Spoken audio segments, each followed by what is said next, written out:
Hello, this is Ethan Gaines, aka EGOG on Twitter. I'm an automotive enthusiast slash writer sometimes. Um, and I know many of you have read many of my stories over time, and I thank you very much for them, for that. And basically, today I wanted to tell everyone a story, but I couldn't write this one down, so I'm doing it on video. I'm just going to go ahead and dive right into it. It's May of 2014, East Coast Motorsports. You know, everything is kind of just flying through nice. We're selling cars, everybody's having a good time. It's cool, you know. Gus is lazy as ever, doesn't show up to work. Todd's snorting whatever drugs he can find up his nose. Jason's, chasing prostitutes and smoking egregious amounts of weed. Everything was, imbalanced basically at the time. Um, and so I basically, long story short, I ended up having this older black couple come into the dealership with their two kids. They traded in a late 90s Mercedes ML320, actually, that was in horrible shape. But, we gave them I want to say we gave them like $500 for it. But anyway, why they were there, though, was because we had this really, really nice 2008 BMW 750 Li. It was white, had a tan interior, really nicely optioned out car, too. And it also had chrome style 95s on it, which was just, I don't know why. I'm not really, a big fan of chrome, but God, it looked really good on this car. It was just a sharp car. And they took notice of it and decided that they wanted to buy it. All fine and dandy.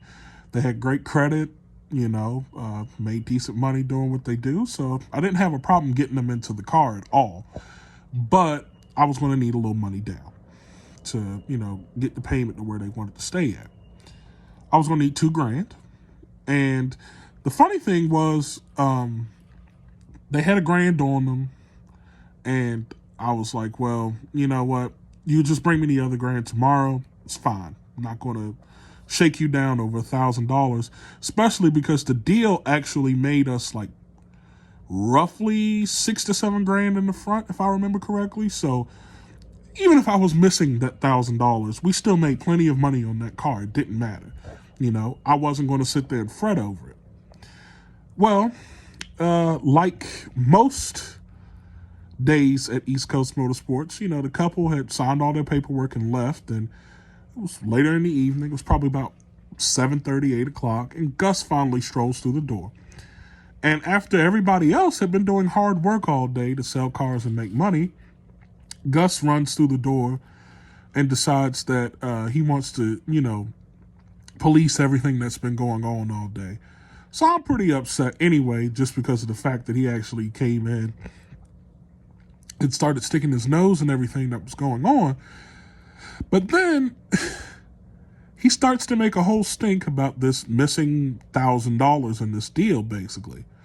And I've explained to him multiple times at this point that, like, hey, they're going to bring this other $1,000 the next day. It's not a big deal. Just, leave it alone. I don't feel like, making these people miserable. Mind you, it was a Friday afternoon. The husband had been working all day. So when Gus calls him, he was probably about, midway through a six-pack at home. And Gus starts harassing him about this other $1,000 in this deal. So somehow or another, I think Gus ends up getting a card number from him. And he ends up running this guy's card for the $1,000. And apparently the first time it said that the transaction didn't go through, so Gus tried it again. And it went through.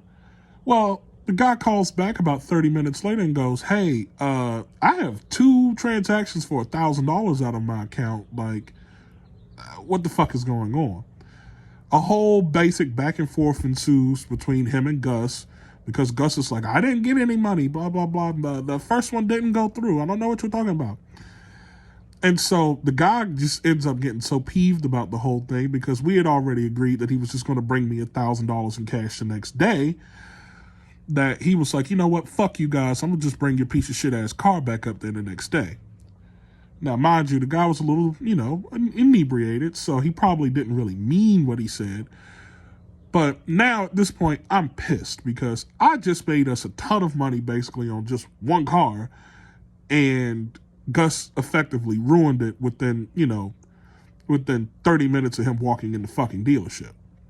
So at this point, I'm really upset, and I start going back and forth with Gus about it. I was like, why the fuck did you even bother the guy in the first place? You just ruined our fucking great sale. Like, I couldn't ever sell a 750 for that fucking much money like that ever again. Like, why would you do that? And we were going back and forth about it. And somewhere in the middle of the argument, Gus goes, and I quote, so you're not going to take my word over the word of some nigger? And I had to pause first, and then I got like the blind rage, actually. And this was the part that was funny in the story, kind of, is where everything starts going the wrong way. So I went into blind rage mode, and well, the first thing that happened was Jason jumped on my back because he was literally trying to like physically pull me from like running towards Gus's office and bashing him in the skull. And so Jason's like literally crawled on my back at this point, and I'm still moving. Todd comes out of his office and he runs up to me and starts trying to push me back to keep me from killing Gus. And then on top of that, one of Gus's friends, and really a mutual friend of ours, John, he ends up running out of Gus's office and trying to get me out the door too. So everybody's pushed me back out of the door, basically, by this point. It has me outside calming the fuck down. And, if any of you have really read anything that I've ever wrote, you know I've experienced enough racism in my life. Well, Gus walks outside and says to me, as I start to calm down, instead of apologizing for what he said, he goes, "I'm not a white boy like Todd. I'm a nigger too." And I just froze. And I realized that at that moment that Gus wasn't even racist. He was just stupid. After that, I hopped in an S550 and went home. And